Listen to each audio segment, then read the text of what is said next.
It's one thing to listen to doom and gloom about food and fertilizer shortages, skyrocketing prices, the cost of living, or your job being outsourced overseas or eliminated due to automation.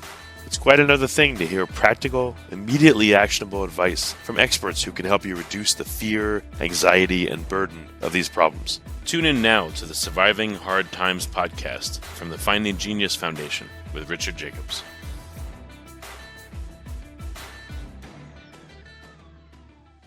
Hello, this is Richard Jacobs with the Surviving Hard Times podcast, sponsored by the Finding Genius Foundation. My guest today, Jahan Khamsehzadeh. He is the author of the Psilocybin Connection, Psychedelics, the Transformation of Consciousness and Evolution on the Planet, an integral approach.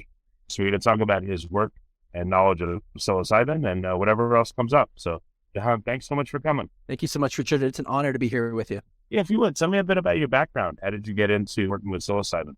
Yeah, psilocybin changed my life at the age of 18. I'm 39 now. And it really inspired me to do 20 years of upper schooling. So, when I got my bachelor's in philosophy, minors in physics and psychology, then the master's in consciousness and transformative studies, and then the doctor's in philosophy, cosmology, consciousness. And I did my dissertation work on psilocybin. So I ended up having to read about 75 books just on psychedelics, along with the entire history of our evolution of consciousness. And while I was doing all the academic work, I went to several different psychedelic psychotherapy trainings. I did years studying within the Mazatec mushroom tradition, from which we learned about psilocybin mushrooms. For a couple of years, assisted the psychedelic assisted psychotherapy training at CIS, the first above ground psychedelic psychotherapy training. Now I work at Ottman Retreats, doing legal psilocybin ceremonies. Now I work at Synthesis, reviewing their content for the psychedelic guide training, and mentored at the School of Consciousness Medicine. So it's been pretty full on now in this realm of psychedelics for many years.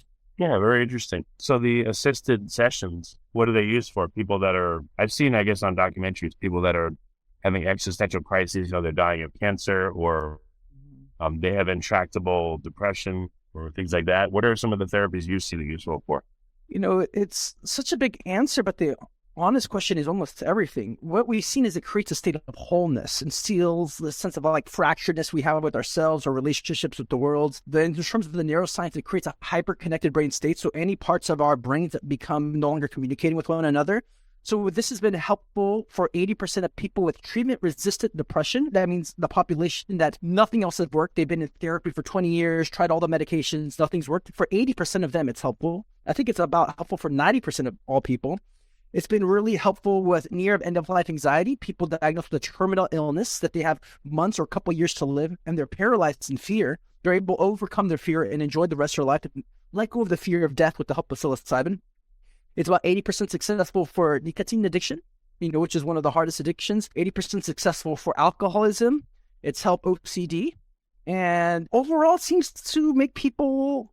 I was an atheist before psilocybin, kind of more spiritual, and I'm grounding spirituality here in the sense of we're all deeply interconnected. And as we come to realize that, a lot of the other fears kind of go away and our hearts open more, and we tend to lead more meaningful lives. Yeah, you said you're an atheist. What, if this is too personal, it's okay, but did you have a particular trip where you had a religious experience? Like, what happened? That's it, and it was completely unexpected. I was suicidal, depressed, and an atheist by the time I was 15, and in a lot of existential inquiry, when you're full of pain, you're like, why the fuck do I exist? Why are we here as humans? How did we get here? Where are we going? And this kind of thinking consumed my thoughts for years. And then I had this boundary dissolving experience at 18, kind of felt eternal, merged with the universe, and a voice arose in my consciousness. And I was like, is this God? I said, yes. I broke down crying, and it said, love's the most important thing on the planet, followed by learning. And if you keep these two qualities in that order, you won't worry about the complexity of anything else in life. And it changed everything. Just that 90 minutes changed my life. I've had hundreds of journeys, and it's still the most important one that I think about daily. Because I was able to see not only my depression change fast, but my change of my sense of identity and the way I see a world. And I was just fueled with this kind of motivation and passion for learning that's now gone on for 20 years. So it's one of those, so studies have shown now 65% of people in the right setting have a mystical experience. And we've been studying this since the 60s with the first... Just about to ask you that. Yeah, you said 65% if it's done right? Yes, that's huge. Yeah, you're talking about these states that were so elusive for most of human history that might happen for grace or after decades of meditation. Now, with the right dose, with the right kind of person and the right kind of situation, 65 people have this huge breakthrough that even after 20 years of follow-up, people say is one of the top 3 most important experiences of their entire lives. So I've been grateful to be able to do this work illegally. And you're there sometimes in front of people noticing that they're having the most important experience that they'll ever have. Well, I tried it once 24 years ago. It wasn't like in a clinic or anything. We just had a friend, and I guess looking back on it now, we had quite a lot. We had like 3.5 grams each. It was pretty intense, but I do remember a lot of the elements of the experience. It was weird. I remember at one point I was laying down and all of a sudden I felt like I was at this party and everyone that I cared about was there. It was the best party I'd ever been to in my life. Yeah. I just started moving to the music and I was so happy, and I think I probably started crying. I was just so happy everyone was there, and it was really intense. I didn't have like a truly spiritual experience, but it was a pretty intense experience I never forgot.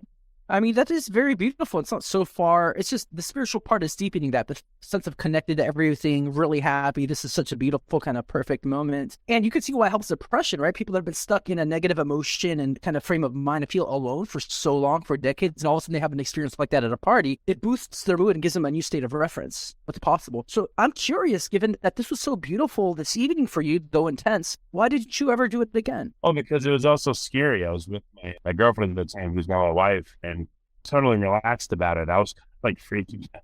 And she's like, I'm going to go to sleep. And I said, no, please. Don't. I begged her not to sleep. And she said, come lay your head on my chest. And I did. And her heart was so loud in my ear. I was like, and then she did fall asleep. And I was like, oh no. It just was so intense. I thought I would never come out of it. So I had to tell myself, tomorrow you're going to wake up. It'll be sunny. You'll be hungry. You'll go get food. Like really, really, really, really, really basic things.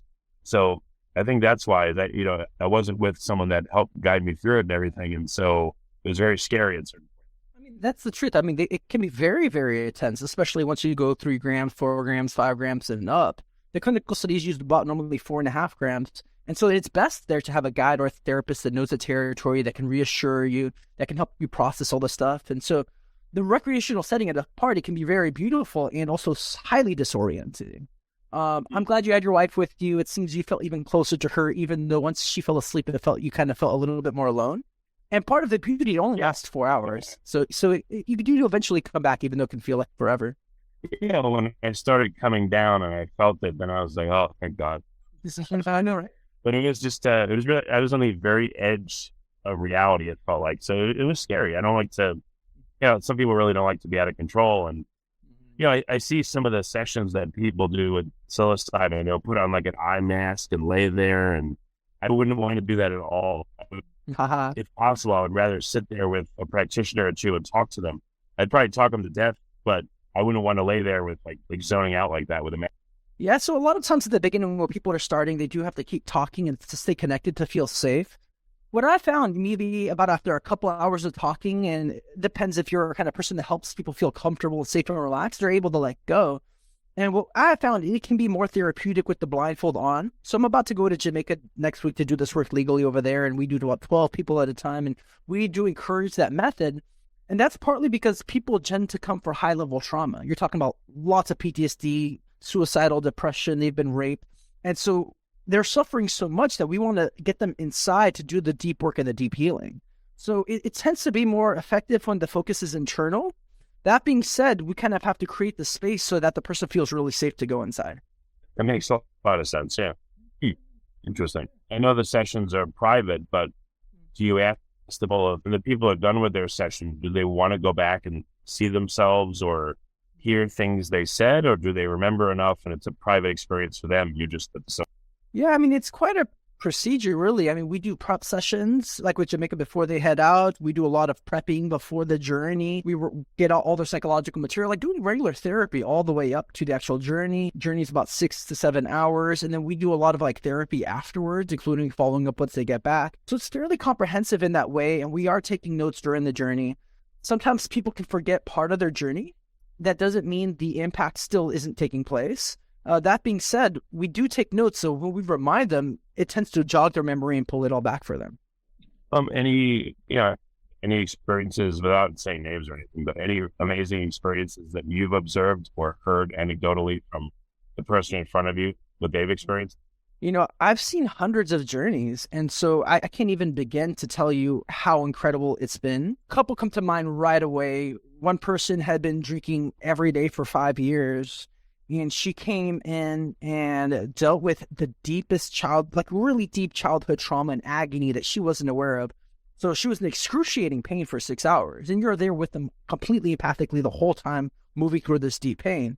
And as soon as it was over, she completely stopped drinking. And I've been following up with her for years now. She's completely stopped drinking, and her life has gotten tremendously better.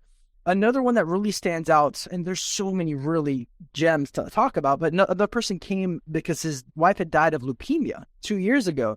And so he was in deep mourning still, and it was hard for him to move on and be more present in another relationship. And he had the experience of talking to his wife for 5 or 6 hours. And you can even just tell how meaningful that was, that this person that you lost, that you let go of, that you've been thinking about all day, every day, that you haven't had a chance to feel their presence or contact. And all of a sudden you get to feel like they're there with you for 6 hours. Wow. Yeah. He was able to drop it, really move forward. Again, I've been able to follow up with him for years.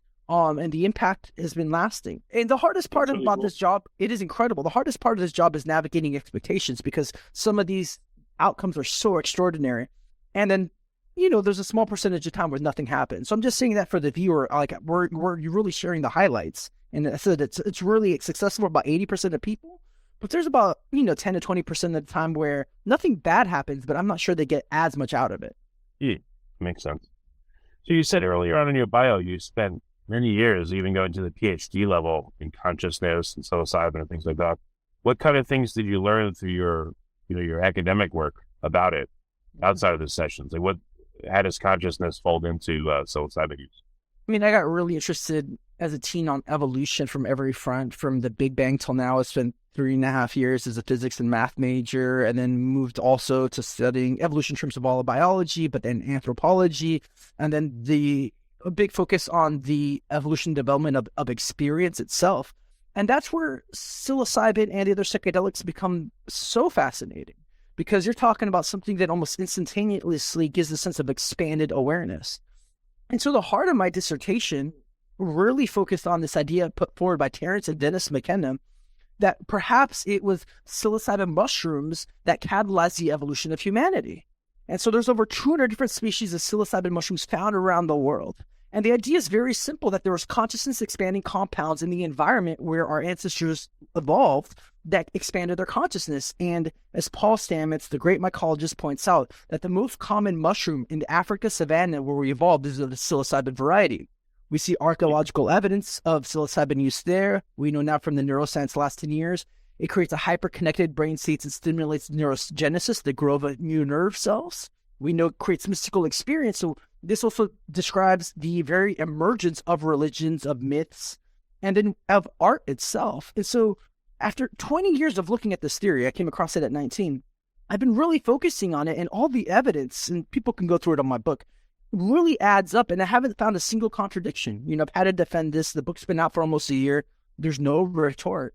And so it's a big deal to probably see in a very logical, rational, grounded way how we became human. And I think these medicines can help us become even better humans.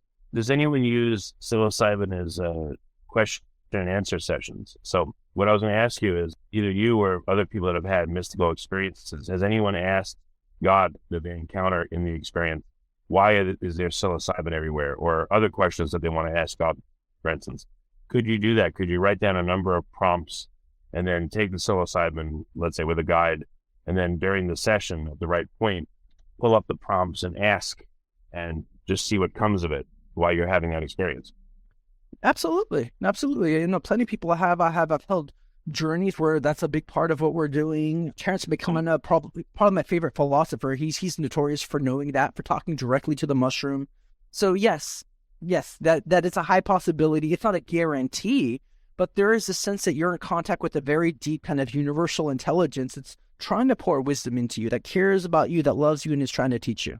Instead of brainstorming, be shroom storming. You just made up that spin. I love it. And, there's a lot of since the 60s, there's a lot of evidence that points out that there's been major creative breakthroughs because of it. There's a good book called What the Dormouse Says, that the entire even personal computer revolution in Silicon Valley was spurred by psychedelic use. There's 3 LSD research centers in Silicon Valley at the time. We know it's influenced all the movies, the musics, the cultures, the ethics, the values. And so there's definitely a lot of creativity, spirituality, wisdom, and I think compassion that can evolve using these psychedelics in the right way. So, how have you decided you're using it for yourself? Like, how has this changed your consciousness, and are you still on a path towards getting somewhere?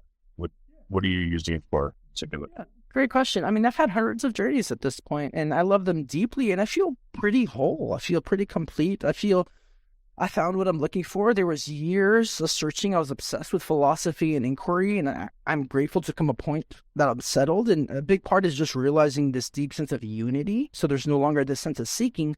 That being said, like, the world's still such an exploration. I crave novelty and newness. I love learning.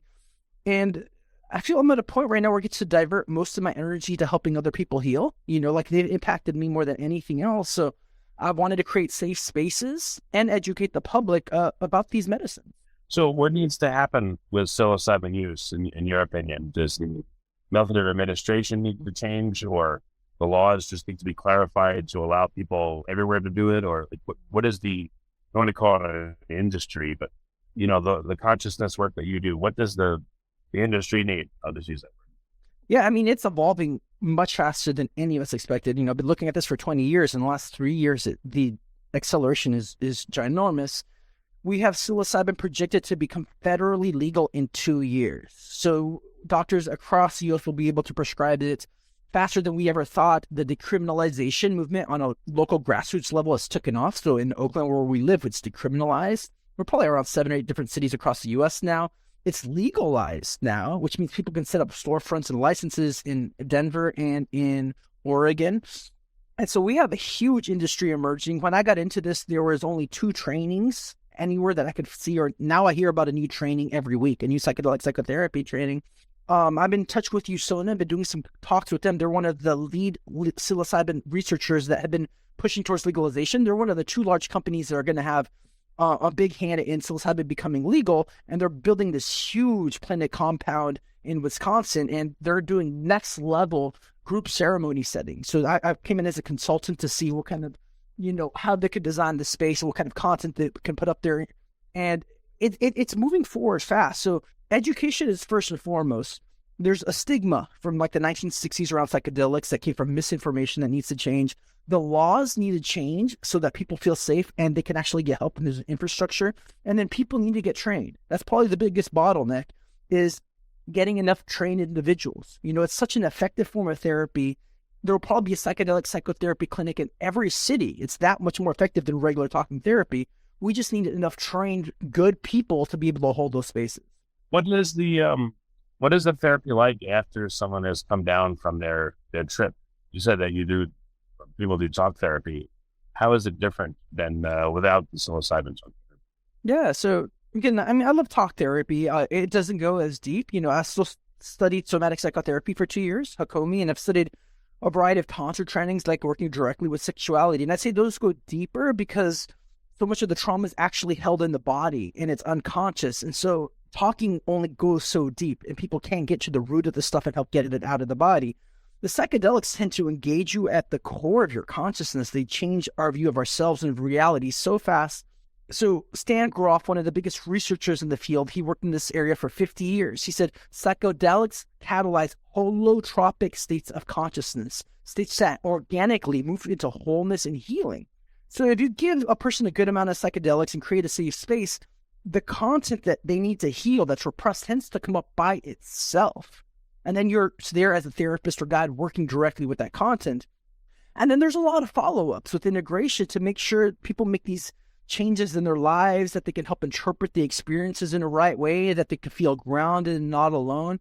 The point being that this isn't just a peak experience. It's as beautiful that is, like not like just visiting a different city or doing some extreme sport, but that you really create these insights and embody them and change. And so people might have regularly, health is a huge part. Like, what habits need to change? What's my morning routine look like? Does my diet need to change? Relationships need to be better. Am I living my sense of deep purpose? These are major things. The point is to have a good life. And I want to make sure those psychedelic experiences translate into somebody's life becoming much better.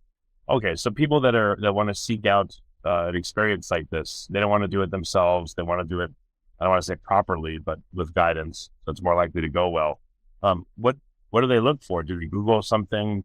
Is this still underground in certain places? What is the person that provides the ceremony called? Like, how do people find this stuff? It's still underground because legality. It's decriminalized, but not completely safe. And so that's why we set up this, retreat in Jamaica. It's Atman Retreats, ATMAON retreats. And because we wanted to create something safe, above ground, legal that people can just have. Jamaica being the only place where it's 100% legal. Also work with Synthesis. They're based out of the Netherlands and they do retreats over there. It's like a gray zone, but it's been working for years.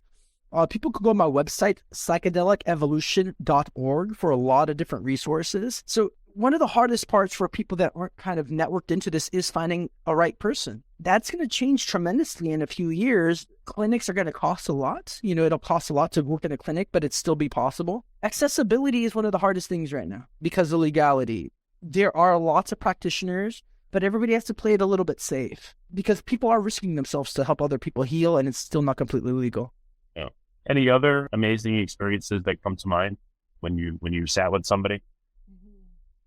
Things that surprised even you, may experience or two that you were like, wow. Yeah, I mean, it's so otherworldly, and I've seen so many people after years completely shift, sometimes half the time almost after one experience. Again, it's not a guarantee, where people had been stuck in depression and suicidal for like 20 years. There's a lot of people I've seen that happen. They're about 20 years depressed, and in one journey, everything shifts. And what I've seen at the core of depression is this sense deficient identity of I'm not enough. And I don't like myself. And if you're forced to be somebody you don't like, existence itself is pretty painful. And in one journey, within hours, that whole delusion can break apart. And they see that they're awesome, that they're beautiful, that they're loved, that they're safe, that they belong. And people generally don't have that point of reference in their lives. And so I've seen huge cathartic breakthroughs within hours, and they stabilize, and they change. And then the more out there stuff is, stuff outside of our paradigm is like contact with other entities, stuff that I feel our scientific world still doesn't know how to make sense of, whether aliens, spirits, reincarnation, visions of the future, like pretty big things. Then you come back and you're like, how in the world do I just make sense of this? This is monumental, but there's no container for this yet. So I think we have to look at indigenous traditions that have probably been using this for millennia and kind of learn from them. And there's now systematic studies being done on psychedelics.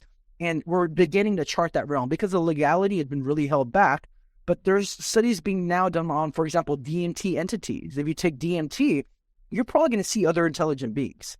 And that's so otherworldly, but using the scientific method, we see that happens over and over and over. We could deduce that there might be some kind of objective reality to this experience and perhaps these other beings. Has anyone used this as they were dying to make the experience different or easier? Yeah, no, I believe Timothy Leary, one of the biggest names in psychedelic history, and I think Aldous Huxley did, so those are a few decades ago. If they did, since then, it's been illegal, so it probably hasn't been that public. But that being said, there's been now decades, about 20 years of research of near end-of-life anxiety, so people that are dying, and within months of them dying, or within a year or two, they use it to overcome that fear, and they're able to live more fully. So in the actual transition themselves, yes, people have, even though they're not might do a lot of work. But Timothy Leary is probably the most famous for taking LSD while he's dying. No, did he say anything, or anything known about the experience? I would have to look back. I think his family was there, and for those that may not know, his ashes were burnt and then sent out, I believe, into space, like in a rocket. So I think it helped him transition because he was so familiar with that territory. And Bill Hicks, one of the best, he's somebody else that did this work as he was dying. He was a comedian that was really huge in the 90s, and he was a really big proponent of psychedelics. And he was diagnosed with terminal cancer, and he had a few months left to live. And he said, one of the things I had to do before my die was go take 5 dried grams with my friends in a field in Texas. And he has this really famous line in the skit. He says, "We need a positive drug story. How about this? Today, a young man in acid realized that all matter is merely energy condensed to a slower vibration. We are all one consciousness exploring itself subjectively. There's no such thing as death. Life is but a dream, and we are the imagination of ourselves. Here's Tom with the weather. And so there's this sense that death isn't real. And I've had that with psychedelics too, that once you die, you become interconnected in a very vibrant, living, experiential way with everything. It's like this massive celebration. It's just we come to see this death as a mystery, and we project the worst things onto it. But it's actually like coming back into merging with light itself. And so it really eases all the defense mechanisms we have around dying. No, that's pretty powerful. I mean, fear of death is incredibly strong. I felt that, I had thyroid cancer, so, which wasn't even a bad cancer compared to most of them. But I'm really sorry to hear that. You feel like you're going to die. Well, thank you. And when you feel like you're going to die, it's not a pleasant thing at all. Nope. It's all consuming. It's if you're in pain or in fear, it's all you can think about. And so you're really stunted. And it's quite a prison. I mean, just fear itself, it can really stunt us tremendously. That's the breakdown. I was going to ask, so we're not there yet, but when this becomes widespread, what would you imagine people should look for to know that they're likely to have a good experience versus someone that just maybe set up shop, isn't really into it for the spiritual side, but just, let's say, for the money, and they're not going to be a good person or company to have this experience with? Like, what would you look for once this becomes more commercialized or available? No, that's a great question. Their depth of training is huge to see how serious have they taken this. They've done a lot of personal self-work, because you can guide people to territories you've never really been. Find out their ethics and values. If it's a company that's mostly focused on profit, of course we all want to make money, but I want there to be a deeper sense of purpose behind it. A hard problem with the situation, because if you have the resources and the money and the time, you can find exceptional people, but it's going to be pretty expensive. So it looks like MDMA psychotherapy for PTSD, once it's legal, also in about 2 years, it's going to cost $12,000 to $15,000. That'll include 3 different journeys with the preps and integrations. And until insurance gets on board, it won't be that accessible. And so it's been this big problem of, well, how about the people with the worst traumas, like in poverty situations or minorities? And so me and a group of people got together and we created a free online training, a 4-hour training to help people just sit for each other, and people can find that silohealth.co, PSILO health.co. It's a group of other people working in the medical field, me, because at least to give people the sense that they can just sit with others within their community. And so that's at the lowest level, is just finding a sitter.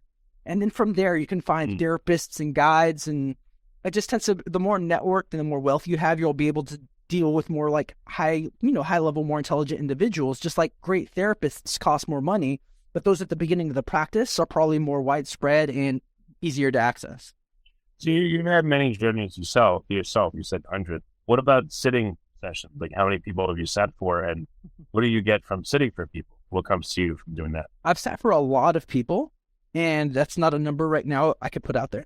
I think if people sit on my question, the answer of why I said that, I think they'll understand why I can't. I've gotten so much. It's been so so healing. For example, I love art, visionary art, music, and there's such an aesthetic beauty to seeing somebody else, to seeing people really break through to themselves, to their lives. And it's, for example, I have ADD, right? So ADD, there's a craving for novelty, and each journey is so different, and I love new challenges and new situations. And so people tend to break through, and there's an intensity to it. They might go into the deepest traumas or have the highest ecstasies or the greatest revelations. And for me, there's an excitement to it, and I also have a deep sense of empathy where I can sit with them and move with them through any emotion. At the end of the day, seeing something so meaningful and beautiful, again, many times it's been the most important moment in many people's lives. I think to myself, what else could I have done that day that would have been more meaningful? It's fucking beautiful. It's healing to see other people heal. That's really cool. I don't know, what would be the qualifications of a good sitter? And, when you've spoken to, let's say, other people about their experiences, any sitters' experiences that helped you be better at it, or things that they told you that were surprising again or interesting? Yeah, no, so I think I've either gone through or helped or taught in 5 to 6 different psychedelic psychotherapy trainings. So I've been able to see a lot, right? And I've come in with quite a background. And so, people might see my credentials, and I'm like that. That wouldn't be the standard to look for, because, I don't know anybody else that's actually done that much. There's other amazing individuals. And so It's one of those things, the longer they've been working and having a profession, the more trustable they are. You know, the therapist has been a therapist for 20 years. They probably have more depth and more experience.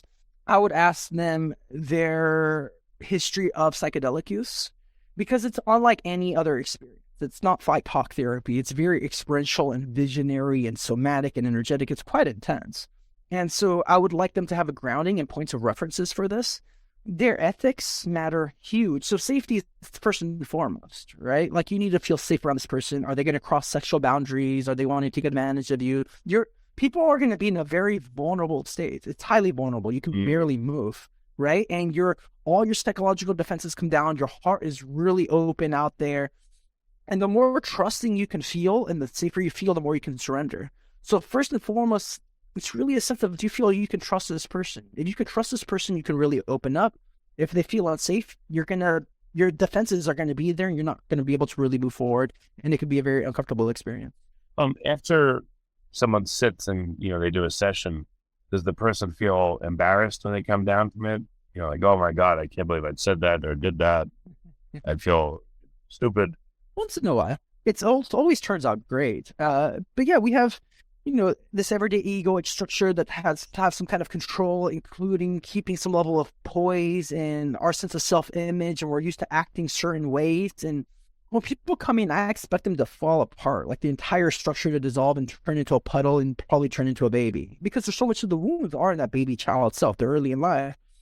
And so, I've seen so many people throw up, and then people get embarrassed about throwing up. Or I see people cry and they start apologizing for crying. I'm like, this is exactly why you're here. I've seen a lot of people, or they felt they talked too much and they get embarrassed. It's little things that shame comes up. There's like what you see, Brene Brown, the shame researcher, would say there's a vulnerability hangover. They were really vulnerable more than they're used to. And then they look back and they feel shame. But ultimately, that's what's healing, is being able to be seen in that state and still loved and accepted. Allows them to actually become more themselves and feel safer in a deeper level. Okay, that makes a lot of sense. You said the field's been changing like crazy the past 3 years. What are some of the recent changes you've seen, and are they good or bad ones? It's all around. For me, it's overall good. Again, education is getting there's bestsellers now on psychedelics, the documentaries, How to Change Your Mind for Michael Pollan. Both his book and Netflix has been huge.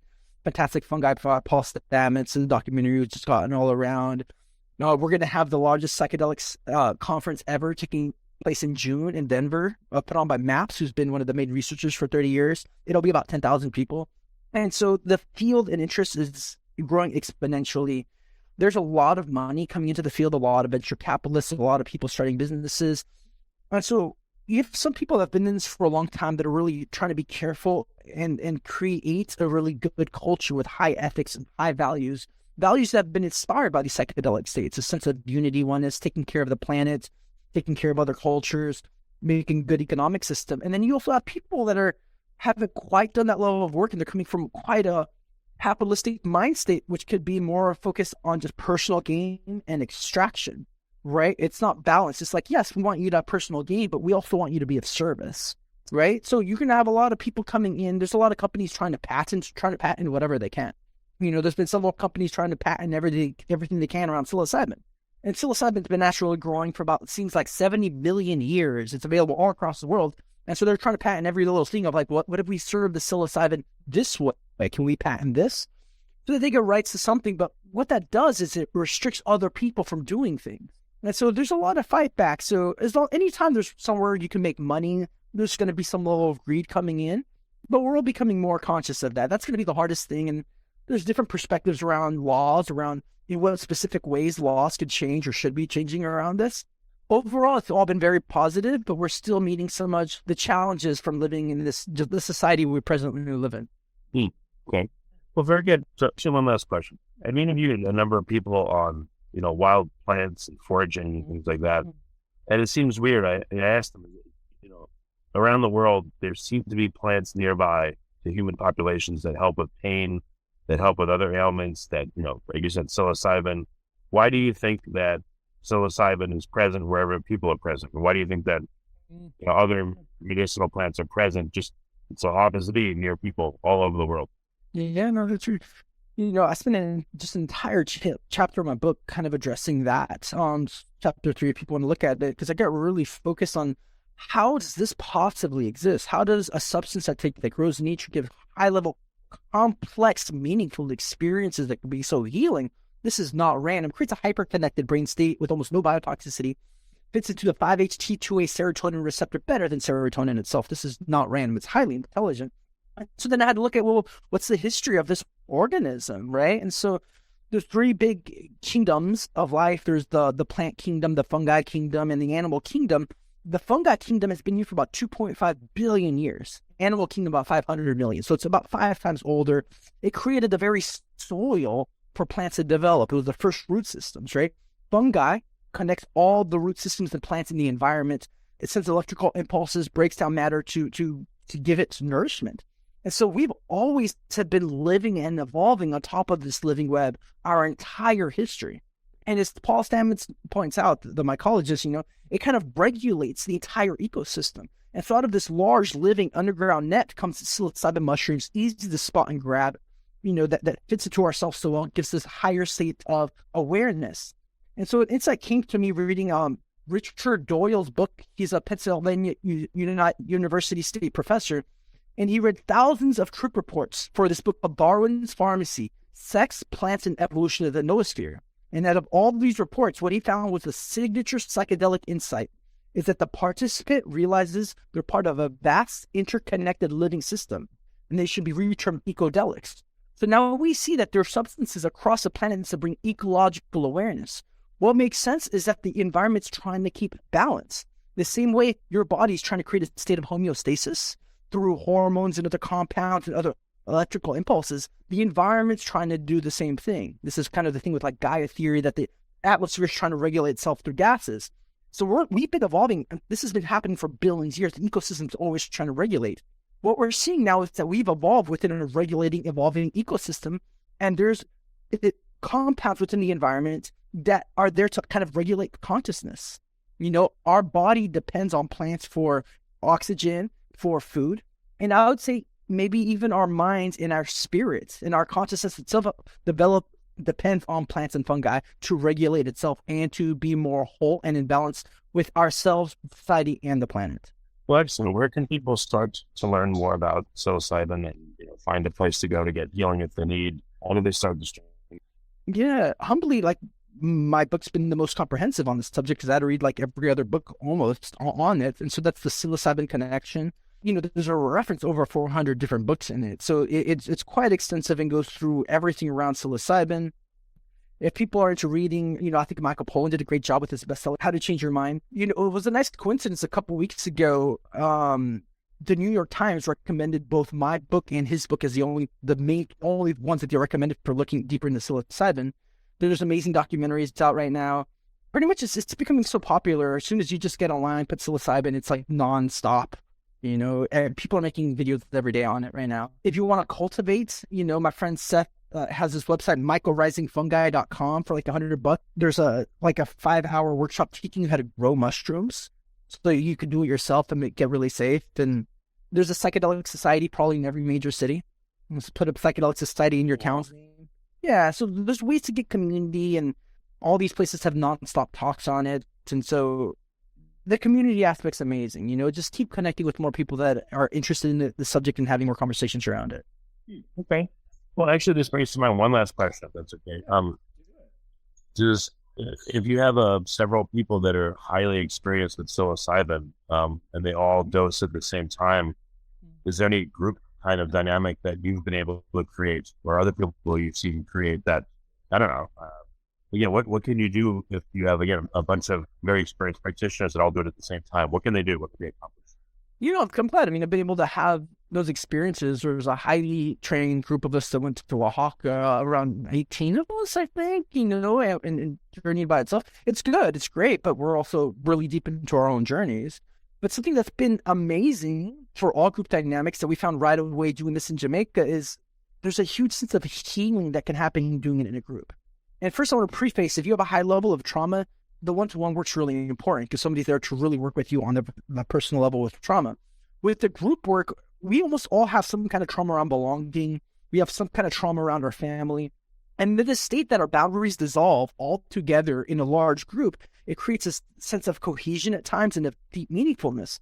And so when we led these retreats in Jamaica, we do about 12 people at a time.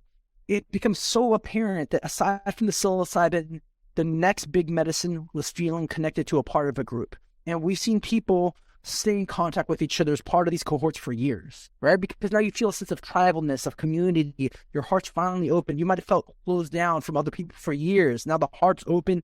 At the same time, other people is now you really deeply connect. And that brings a great sense of confidence and security and inspiration. So I think anything is possible. They've done this work with scientists and architects, I think in the 60s with LSD. And part of the thing was you had to be stuck on a engineering or strategic intellectual problem for 18 months to be able to qualify. Then they give them LSD, and within 24 hours, 90% of this group, and it's about 60 different people, were able to solve the problems, right? All across the fields. It's probably the biggest resource for humanity when it comes to creativity, for ethical awareness, for expansion of almost anything. So maybe you need someone to make a psilocybin think tank. It'd be pretty cool. Huge. It's such one of the biggest. I have an entire chapter on creativity in the book too. I think it's our biggest untapped resource. It's just so bad that it's been illegal and kind of pushed away. Because once we change our consciousness, everything changes. All our capabilities, the way they see the world, the way we show up, who we think we are.